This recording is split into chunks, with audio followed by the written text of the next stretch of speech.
Man, look at that output. If you're running a small setup and wondering if bifacial panels are worth the extra money over standard panels, you've got the right video. I just swapped my Renogy 100 watt panels for these Renogy 400 watt bifacial panels, and I'm going to show you exactly what changed. I've been running these 8 100 watt solar panels for about a year now, and during the summer months, this array has a hard time keeping up. Although they did perform quite well, during the peak hours of the day, I was able to get over 700 watts out of this 800 watt array. But they did suffer in the morning and the evening because they don't have any anti-shading capabilities, and I had them wired in series, so any shade on any corner would really hurt the output of the array. Also, they take up a little more space. One of these 4 100 watt panel arrays takes up more space than a single 400 watt bifacial panel.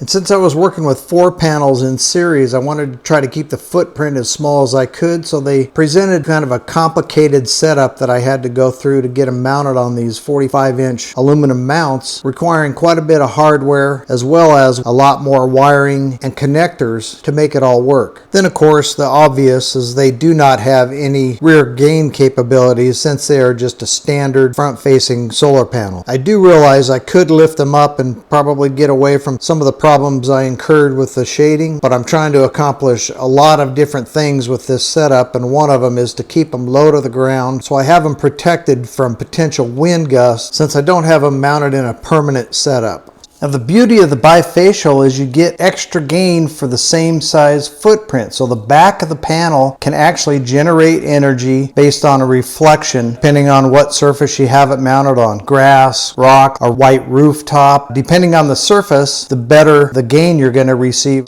Renogy claims the bifacial panels can produce up to 30% gain in ideal conditions. Typically you'd want to mount this panel about 18 inches to 3 feet off of the ground or higher to get the maximum from the back bifacial gain. But I've got mine mounted on the ground, as I mentioned earlier, for purposes of wind, and this is not a permanent installation, but you're going to be shocked when you see the results that I get off of these panels just mounted on the ground over this landscape rock. I did a test, so I flipped the solar panel over so that the back of the panel was facing the sun, and see how many watts I was generating off of just the back side in the most ideal conditions. So I'll get these 100 amp solar panels taken into the garage, and we'll see if these 45-inch aluminum solar panel mounts will fit onto the new 400 watt panels. If you're interested in these mounts, I'll link them in the description. They've been super handy and I'm happy with them.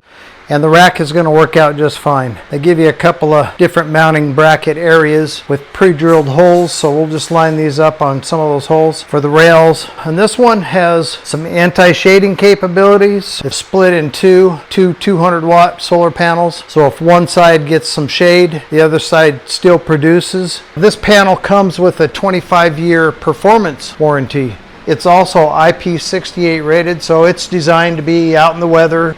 I'll put links for this panel in the description. You can go look at all the details from the Renogy website on this 400 watt bifacial. If you've been putting off a solar panel upgrade because you didn't know if bifacials were worth it, stick around because the numbers are coming up. And along with the link to the Renogy 400 watt bifacial panels, I'll also include my affiliate coupon code so you can save on your purchase if you decide you want to pick up a pair of these panels for yourself. On the day I was testing these, I had clear blue skies. Here in Arizona, it was 110 degrees in the shade, and I put my temperature gun to check the surface temperatures of the solar panels, and I got around 145 degrees. We're definitely going to be getting some decreased performance because of the extreme temperatures that we're in at the moment. But let's go in, we'll look at the charge controller display and just see what kind of performance we're getting out of this 1200 watt array of these Renogy 400 watt bifacial solar panels.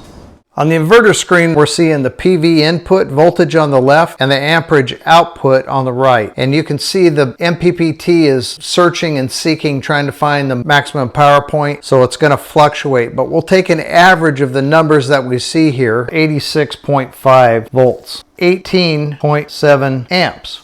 And that gives us 1,617.55 watts that's being generated by this 1200 watt array. And that gives us 417 watts of excess power over what the panels are rated for, which is 1200. 139 watts per panel. So this is the backside bifacial wattage. 120 is 30%. So the front of the panel must be overperforming as well. That's just incredible. And that's under a 110 degree Fahrenheit temperature, which would get about a 10 to 18% decrease in performance running at those temperatures. And that's just incredible performance in my opinion. This is basically what I saw over a 3-day period testing this array in the super hot Arizona sun in the middle of July. Apparently they're a pretty good panel. So to answer the big question, are bifacial panels worth it? If you're working with a limited space, you're trying to squeeze more wattage out of your solar array, I think it's the way to go. If you enjoyed the video, don't forget to give it a thumbs up. And if you want to see another one of my videos, I'll link a couple here on the screen. If you click on those videos, I'll meet you over there.